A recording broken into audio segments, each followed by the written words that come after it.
por temas de facial que tengo que dar. Quiero explicar un poquito de lo que es la clínica del riñón. Cuando un paciente, nosotros o bueno, ustedes que vaya a llegar a consulta, ¿cómo nos va a referir el paciente? El paciente va a llegar con un dolor a nivel lumbar y ustedes por anatomía ya tienen que ir sabiendo más o menos dónde están ubicados los riñones, van a ubicarlos y ustedes van a darse cuenta que si una patología llega a afectar a lo que son los riñones, van a darse cuenta que va a estar a nivel lumbar, justamente por acá. Como ustedes ven, también está indicado todo el sistema urinario para toda lo que es la funcionalidad del riñón. Ahora, ustedes tienen que tener una parte fundamental que va a estar formando parte de la configuración interna del riñón, justamente es la nefrona. La nefrona no es más que la unidad funcional estructural de lo que es el riñón. Tiene dos componentes principales, justamente es el glomérulo y es el túbulo renal. Ustedes ya les deberían enseñar en histología, así que más que todo eso yo no les voy a incorporar. Justamente tenemos al glomérulo. ¿Qué es lo que va a cumplir el glomérulo? ¿Qué es eso que estoy señalando? Este glomérulo se va a encargar de lo que es la propia filtración del riñón. ¿A qué me refiero? Ustedes tienen que ver a lo que es el glomérulo como un colador que no va a dejar que ciertas sustancias pasen y que pasen justamente por lo que es el túbulo colector, que es este de acá, justamente. Tiene diferentes partes, las cuales no las mencionaré. Basta con que sepan que directamente del túbulo renal va a pasar este filtrado de la sangre, propiamente es el filtrado del plasma, y justamente va a pasar por ahí. ¿Y qué va a pasar acá, en lo que es el túbulo renal? Justamente acá se va a secretar, se van a reabsorber o se van a eliminar ciertas sustancias que nos puedan servir a nosotros. ¿Qué pasa si alguna de estas funciones no se llega a cumplir? Por ejemplo, si hay alguna situación en la que no se llega a eliminar alguna sustancia que está pasando justo por acá, va a ocasionar propiamente alguna patología. Por ejemplo, si no se llega a eliminar lo que es la urea, la creatinina, que son componentes esenciales que tienen que ser eliminados, porque si no, estos pueden producir distintas patologías como, más que todo síntomas como fatiga, náuseas, vómitos o paciente. Ahora, justamente para entender cómo tenemos que ubicar alguna dolencia que vaya a tener nuestro paciente, tenemos que aprender a palpar el riñón. ¿Cómo vamos a realizar la palpación del riñón? Acá vamos a utilizar una técnica, que es la técnica de Bouillon. Esta es la técnica de Bouillon. ¿En qué consiste? Esto nos va a permitir ver la sensibilidad que van a presentar nuestros riñones. Justamente vamos a tener una mano que va a ser posterior, que va a ser una mano más que todo pasiva, que nos va a ayudar como un sostén. ¿Sostén para qué? Justamente para los riñones. Vamos con ella a conduir hacia adelante, hacia una mano anterior. Entonces, esta palpación manual del riñón nos va a permitir palpar los riñones. Ahora, entrando directamente a las patologías, vamos a poder tener lo que es el absceso perinéfrico. ¿En qué consiste este absceso perinéfrico? Este absceso perinéfrico no es más que la acumulación de pus alrededor del riñón. ¿En qué caso se puede dar? Se puede dar, por ejemplo, una infección. Justamente acá, ¿qué referencia anatómica necesitamos? Necesitamos entender lo que es la fascia renal, que es el recubrimiento propio que tiene el riñón, como bien saben. Y justamente esto, que va a estar adosando tanto vasos renales como al uréter. Y si esto está adosando justamente acá, ¿cómo es que se sale? Justamente hay zonas en las que presentan flexosidades donde se puede desviar y se puede diseminar, porque lo que me hace esta fascia renal es impedir justamente eso, pero aún así tiene algunas saliencias, que justamente tenemos que entender la anatomía para ubicar la clínica. Ahora, en lo que es la infección del tracto urinario o lo que es la UTI propiamente llamada, tenemos una UTI baja o una UTI alta. Que es también denominada cistitis. Esta va a afectar lo que es la vejiga y también se va a presentar un paciente con disuria, dolor orinar, con coliaquiuria, orina muchas veces pero en pocas cantidades, o también una sensación de urgencia al orinar. También vamos a tener una actitud alta o pielonefritis, que es justamente afectación de lo que son los riñones. También va a provocar otros síntomas como fiebre, como escalofríos, como también dolor a nivel del ángulo costovertebral. Y ahora, para entender más o menos cómo vamos a diagnosticar a nuestro paciente con una infección del tracto urinario, tenemos que ver una maniobra, que es justamente esta de acá. Esta es la maniobra de Giordano. Cuando nuestro paciente, cuando determinamos más que todo la sensibilidad que presenta su riñón, podemos realizar ¿Qué consiste en qué? En utilizar el puño de la mano de manera horizontal. ¿A qué nivel? A nivel del ángulo vertebral. Vamos a ir realizando la percusión con lo que es una mano y vamos a ir viendo. Si el paciente refiere dolor, se habla de un giordano positivo. Ahora, vamos a hablar de otras patologías en las que tenemos que darnos cuenta la posición y más que todo la situación que presentan los riñones. En este caso tenemos que ver la nefrosis y el trasplante renal. Entonces vamos a tomar como dato importante la posición del riñón, la situación del riñón. Ahora, la nefrotosis, ¿en qué consiste? La nefrotosis no es más que el riñón caído. Como su nombre indica, es un riñón que está descendido. Pero esto que nos importa, puesto que acá, por ejemplo, ustedes ven acá su uréter, pero este uréter está más descendido, o sea, se va a tornar en plexosidades. Esto el paciente no va a referir ningún dolor, pero ¿en qué casos sí puede referir? Justamente acá tenemos los vasos renales. Cuando este riñón está descendiendo, estos vasos renales se van a traccionar y van a provocar el típico dolor a nivel de la zona lumbar o a nivel del flanco. Y ahora, relacionando también otra patología, bueno, más que una patología sería lo que es el trasplante renal en sí. Este trasplante renal en que consiste, justamente cuando se realiza un trasplante renal no se lo va a realizar en su posición normal, justamente se le va a realizar a qué nivel, a nivel de la fosa, a nivel de la pelvis como tal. Y justamente ¿por qué? Porque acá vamos a mantener una buena irrigación, vamos a estar cerca a vasos importantes que van a mantener buena perfusión. Justamente también vamos a poder tener cerca lo que es la vejiga con su propio uréter. Es por eso que cuando se trasplanta renal se le hace a nivel de la pelvis mayor. Y ahora, en caso de lo que son los quistes urinarios, los cálculos urinarios, ¿qué podemos decir de esto? Cuando hablamos de quistes urinarios, justamente hablamos de esto. ¿Qué son los quistes urinarios? No son más que pequeñas bolsas llenas de líquido que se pueden formar dentro del riñón. Y normalmente cuando son pequeñas no van a presentar ningún problema, pero ¿qué pasa cuando son más grandes? Ahí ya pueden presentar mayores complicaciones. Por ejemplo, en personas mayores esto es muy común, pero no representa mayor complicación, a menos que sea más grande, por ejemplo. Ahora, lo que son los cálculos urinarios, justamente son estos de acá. ¿Qué son los cálculos urinarios? Son también conocidos como piedras en el riñón. Estas se van a ir formando dentro del riñón cuando ciertas sustancias como el ácido úrico, por ejemplo, se van concentrando y se van formando estos cristales, que son estas bolitas que ven acá, donde se pueden ir acumulando, se pueden acumulando en la pelvis renal, por ejemplo, en los cálices, pueden también encontrarse en el uréter y también en la vejiga. Pero cuando se presenta una complicación, una buena complicación, justamente cuando estos cristales son muy grandes, van a ir transcurriendo por lo que son los uréteres. Como bien saben, los uréteres son unos conductos estrechos de alrededor de unos 3 milímetros de diámetro. Justamente, si esto es más grande, va a pasar, va a atravesar y se va a trancar básicamente y va a provocar un dolor agudo.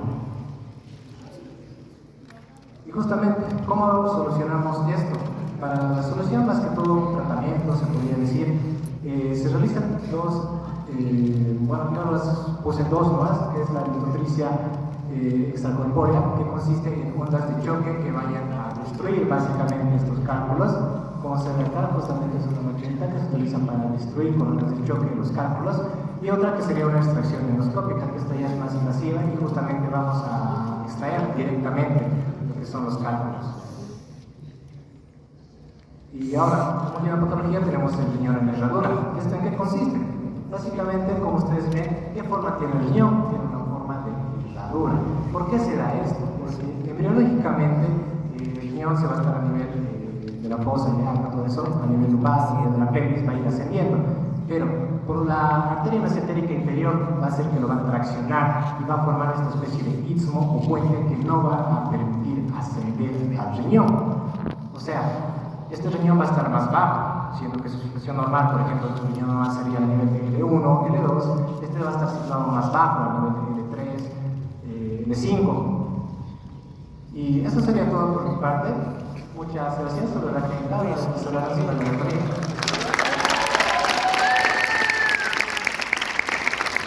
Buenas noches, ya vamos a empezar con la anatomía, que creo que es lo que les importa ahora mismo, que están en primero.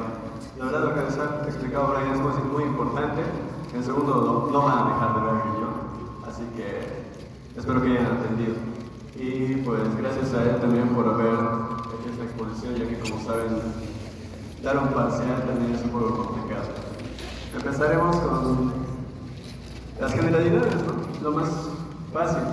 Primero, la situación, qué va a ser, dónde van a estar nuestros riñones, como nos había mencionado también Miguel. Los riñones van a estar a ambos lados de la pared de la columna vertebral, ¿verdad? Van a ser órganos retroperitoneales, no van a estar cubiertos por el peritoneo, no van a estar dentro de este. Hay varios, al igual que, por ejemplo,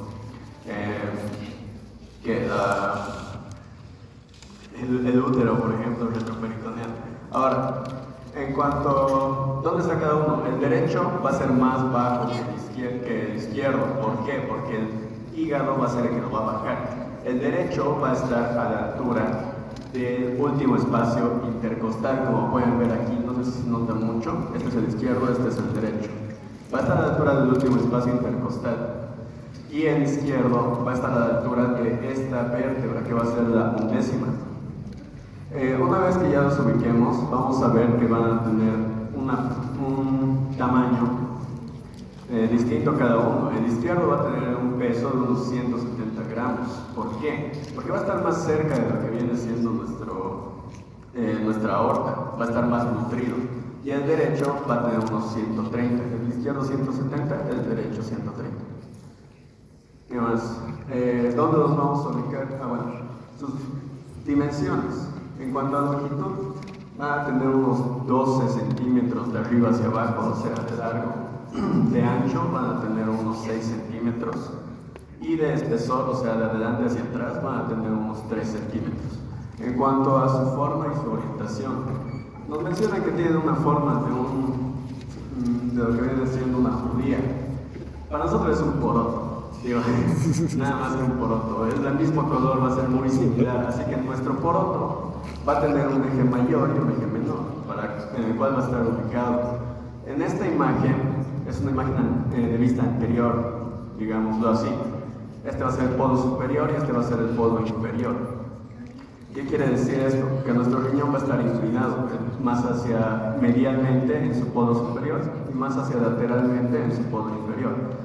En una vista superior también vamos a poder ver en este que es su eje menor, que su cara anterior va a estar viendo más hacia lateral y su cara posterior va a estar viendo más hacia medial. Continuando, nuestro poroto, como les mencioné, va a tener sus dos caras.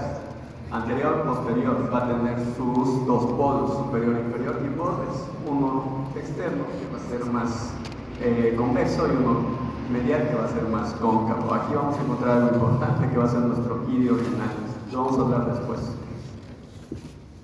En cuanto a los medios de fijación, o sea, habíamos dicho que era retroperitoneal. El peritoneo no lo va a sujetar, así que vamos a tener otra hoja serosa que lo va a sujetar. En este caso vamos a hablar de las fascias. La fascia del riñón o fascia de Gerota tiene dos formas en las que nos mencionan. Digamos, el Ruger te va a dar toda una vuelta y te va a explicar primero esto. Esta de acá. La fascia renal va a ser una prolongación de lo que es nuestra fascia propia. Y se va a dividir en dos hojas.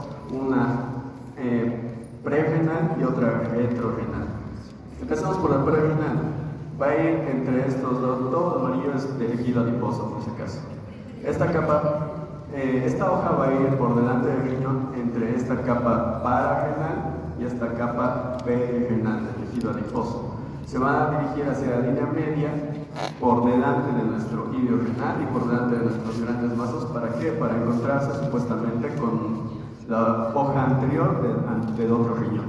En cuanto a la fascia posterior, va a ir por acá, igual, entre el tejido adiposo perirenal y el tejido adiposo pararrenal. Se va a dirigir adelante de nuestro cuadrado lumbar y de nuestro psoas mayor. ¿Para qué? Va a llegar a la fascia del psoas mayor y ahí es donde se va a insertar. Les digo que esto no es importante de ser metido relleno sin querer, van a disculpar, así se tienen que acostumbrar. Todos los libros te van a hacer eso. Así que esta no importa, porque quirúrgicamente se ha visto que en una pielonefritis o en algún problema del riñón no va a traspasar el problema hacia el otro riñón, porque no van a tener una sola cápsula los dos juntos. En realidad es así. Fascia renal, hoja anterior, hoja posterior. Entonces, si ven esta línea medio blanca, es otro medio de fijación, que lo vamos a ver después. La fascia prerenal y la fascia retrorenal se van a unir a la altura del idio. Se van a unir a la altura del idio en el borde medial, a la altura de la glándula suprarrenal, a la altura del idio y a la altura de lo que viene siendo nuestro podo inferior. Y así va a formar solo una única cápsula para cada riñón. El siguiente método, esta fascia en la parte de arriba se va a unir y va a formar una lámina. Esta lámina que ven aquí arriba, esta es nuestra glándula suprarrenal y esta es nuestro riñón. Esta fascia se va a unir y va a formar la lámina intersuprarrenal. Esta las va a separar tanto a la cápsula adiposa del riñón como a la cápsula adiposa de la glándula suprarrenal como a la cápsula adiposa del riñón. Ahora les he mencionado de las cápsulas, va a ser una para cada uno. En la del riñón vamos a tener una especie de prolongación que va a ir hacia abajo, se va a engrosar más. Esta va a ser el cuerpo adiposo. Este va a servir como amortiguación y se lo va a ayudar a sujetarse a lo que es la pared posterior. Esta cápsula adiposa, al momento de que son niños, no va a ser una cápsula que va a rodear completamente a todo el riñón, va a ser una cápsula que va a ser más o menos como gránulos y va a ir aumentando de espesor a medida que vaya creciendo o dependiendo a si están en un cierto grado de obesidad o no.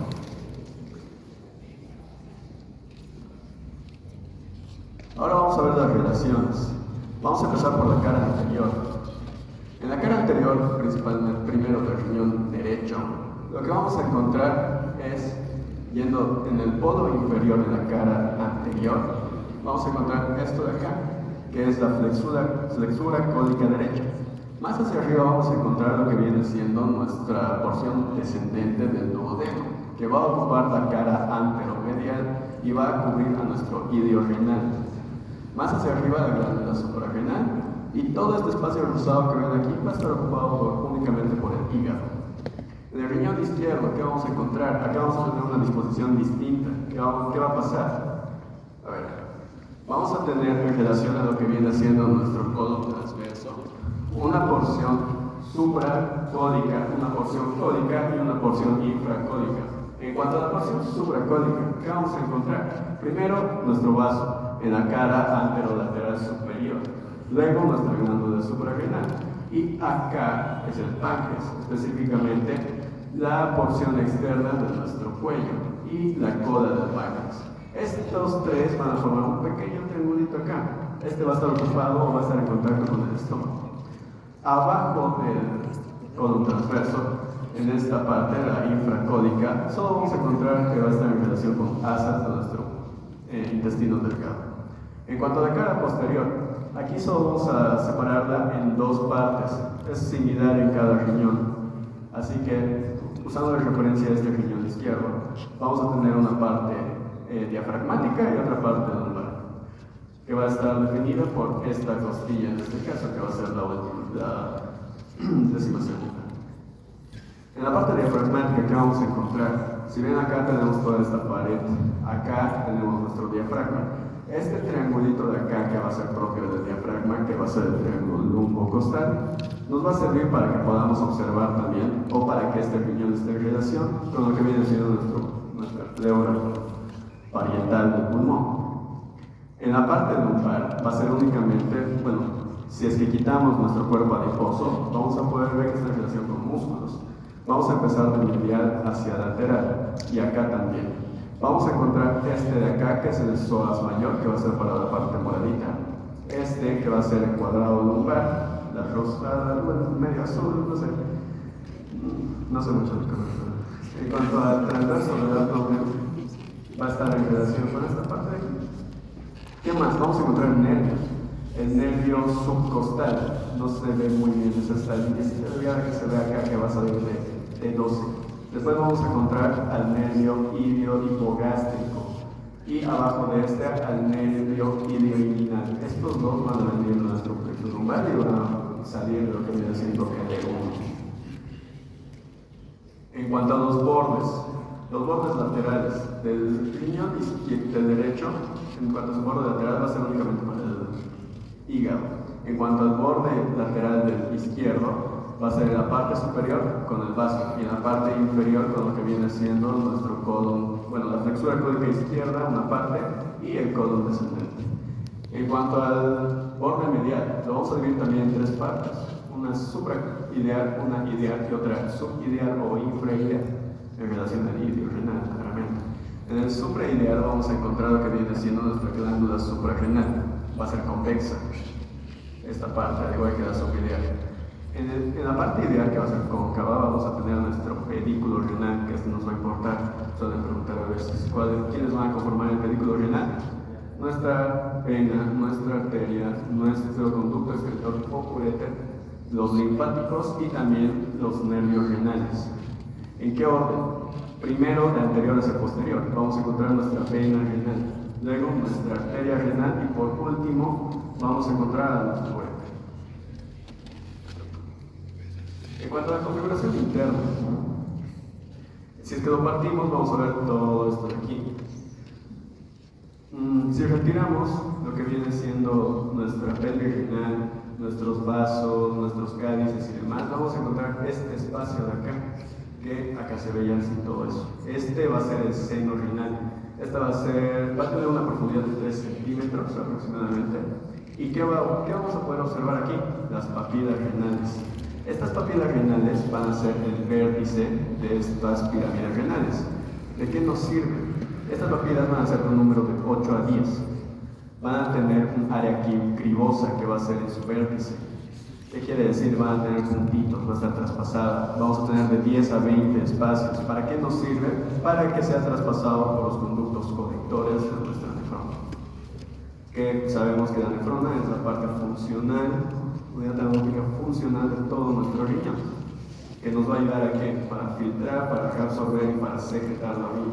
Así que por aquí se va a desembocar nuestros conductos conectores. Después vamos a tener las eminencias interpapilares, que son esta de aquí que ven por aquí, esta digamos, o estito, o en este caso esta de aquí, que forma parte de lo que es nuestra pirámide renal. En cuanto a... vamos a continuar con la constitución anatómica. En nuestro parénquima renal vamos a tener una parte que va a ser la parte medular, la parte cortical y vamos a tener la cápsula renal. En cuanto a la porción medular, vamos a tener las pirámides renales de Malpighi. Estas van a ser de un número de 8 a 12, al igual que nuestras papilas. Estas, ¿qué van a hacer? Van a ser de un color rojizo, casi oscuro, y van a desembocar en lo que son los cálices menores, que también van a ser del mismo número que estas pirámides.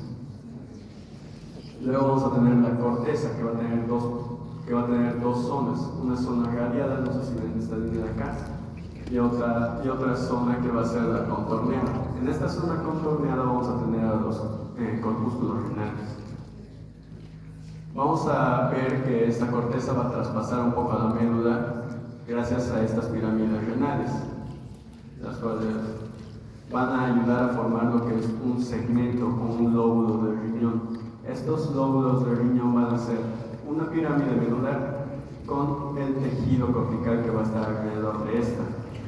Esta segmentación o estos lobulillos van a ser muy notorios en la vida intrauterina. Van a hacer que nuestro riñón parezca como si fuera granuloso. En cuanto a los vasos que vamos a tener en el riñón, ¿qué va a pasar? Vamos a empezar con las arterias. Van a ser las arterias renales de lo que viene siendo nuestra aorta torácica, a la altura de L1 y L2, y superior o inferiores a lo que viene siendo la emergencia de esta arteria de acá, que es la mesentérica superior. Continuamos con las arterias renales para después continuar con las demás que van a llegar a nuestro riñón. La arteria renal izquierda va a ser más corta. Les había mencionado que el riñón izquierdo estaba más cerca de esta arteria, la aorta. Va a tener un tamaño de 3 centímetros. Va a penetrar nuestro idio y va a tener una bifurcación tanto anterior como posterior. La anterior o prequiálica, que quiere decir que va a estar anterior a la pelvis renal, se va a dividir en 4 partes. Una superior, una superoanterior, una inferoanterior o anteroinferior y una inferior.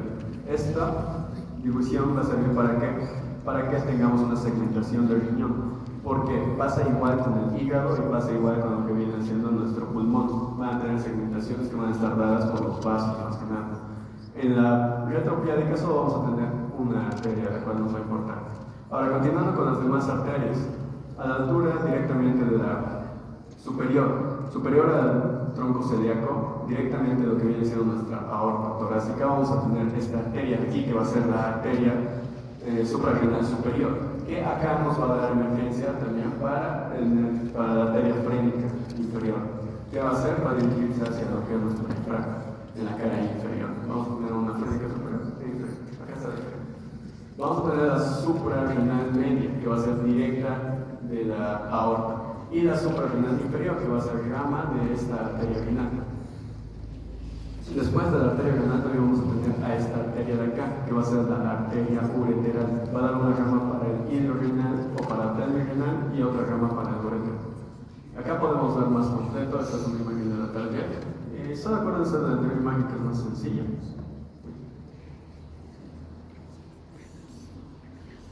Acá solo les quiero mencionar esto de acá. Esta va a ser el arco exorrenal. Va a estar formado por nuestra arteria suprarrenal superior y por esta otra arteria de acá, que va a ser la arteria testicular u ovárica, dependiendo de qué estemos hablando, si es hombre o mujer. También vamos a tener una irrigación para la cápsula renal y demás. Continuando con las venas, va a ser en reversa. Vamos a empezar por esto de acá, que va a ser la vena exorrenal. Se va a ir directamente a formar la arteria la vena suprarrenal, y acá va a formar lo que es la vena ovárica o testicular. Estas dos van a llegar a lo que viene siendo nuestra vena renal, esta vena renal que va a desembocar en la cava inferior. ¿Qué nos va a importar qué es lo importante o qué es lo interesante de esta vena renal izquierda? Va a formar este cuadrilátero, que es el cuadrilátero venoso de Roggi. Vamos a tener a lo que viene siendo nuestra vena, en el límite superior vamos a tener a la vena esplénica, que quiere decir que va a dirigirse hacia el vaso. Luego vamos a tener la arteria mesentérica inferior y a la mesentérica superior en el límite derecho. Y en el límite inferior, acá muy oculta, está nuestra vena renal izquierda. ¿Para qué sirve? Para ubicar el punto de emergencia de nuestra arteria mesentérica superior, como hemos visto acá. Como pueden ver, la derecha va a ser de 3 a 5 centímetros, la izquierda de 3 centímetros en cuanto a las arterias. Las venas, la vena renal izquierda va a ser de 6 a 7 centímetros y la derecha va a ser de unos 3 centímetros aproximadamente. Ya para terminar, veremos la inervación. Es sencillo, va a ser dado por todos estos, por filetes del esplénico mayor, esplénico mayor, esplénico menor, también por los ramos del plexo celíaco y también por el plexo renal. ¿Cómo va a ser eso?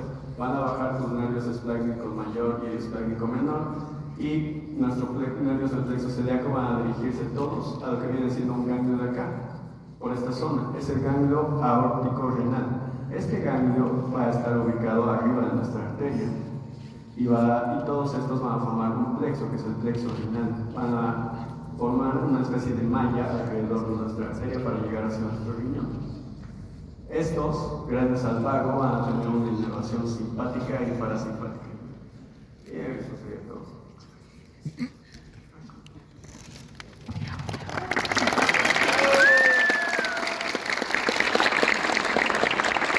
Vivir conectado a una pinche máquina para sobrevivir. ¿Sabías que hay raza a la que una cabrona máquina le limpia su sangre porque sus riñones ya valieron madre? Pues eso, compa, es la